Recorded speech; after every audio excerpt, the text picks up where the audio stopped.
Well, there are calls for accountability in Marlin tonight. A rally was held in front of City Hall calling for the employees in charge of the Marlin Animal Shelter to face charges for animal abuse and cruelty. Yeah, 6 News reporter Mike Rogers was there today and joins us with more on their demands. Mike, what are they saying?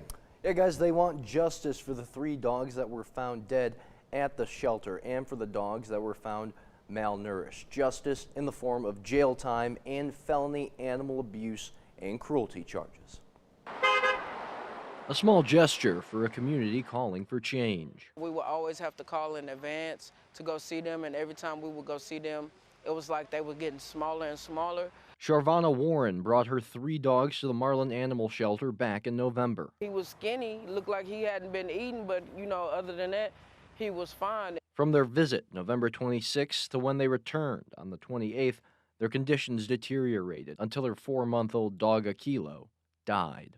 It's really heartbreaking to know that it's people in the world that would actually treat animals like this and then go to sleep every night like everything is fine. Warren joined community activists from across Marlin calling for charges of animal cruelty and dog deaths to be brought against the owners of the shelter. When you look at any other cruelty cases, that's how it works. And so when I saw that arrests weren't happening, I knew I couldn't be quiet. This comes after 3 dogs were found dead at the shelter as early as December 3rd. Frances Fisher with Journey Home Rescue took in 3 of the surviving dogs with hopes of nursing them back to health.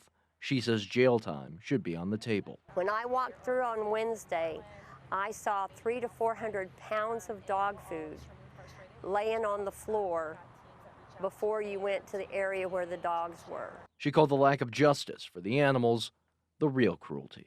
We have been involved in other cruelty cases in other cities, and the people are arrested the day the dogs are confiscated. This is unreal that they're allowing this to happen. Those pictures very difficult to see tonight. Now, Fisher is also calling for those publicly advocating for donations for the dogs to live up to their word and provide their donations to the shelters or households they're taking them in. Chris and Lindsay. Yeah, but how are dogs losing weight, getting all skinny when this extra dog food is just laying around? We don't understand. Just means someone just wasn't even doing their job. All right, Mike, thanks for staying on top of that story for us. Important report. Thank you, Mike.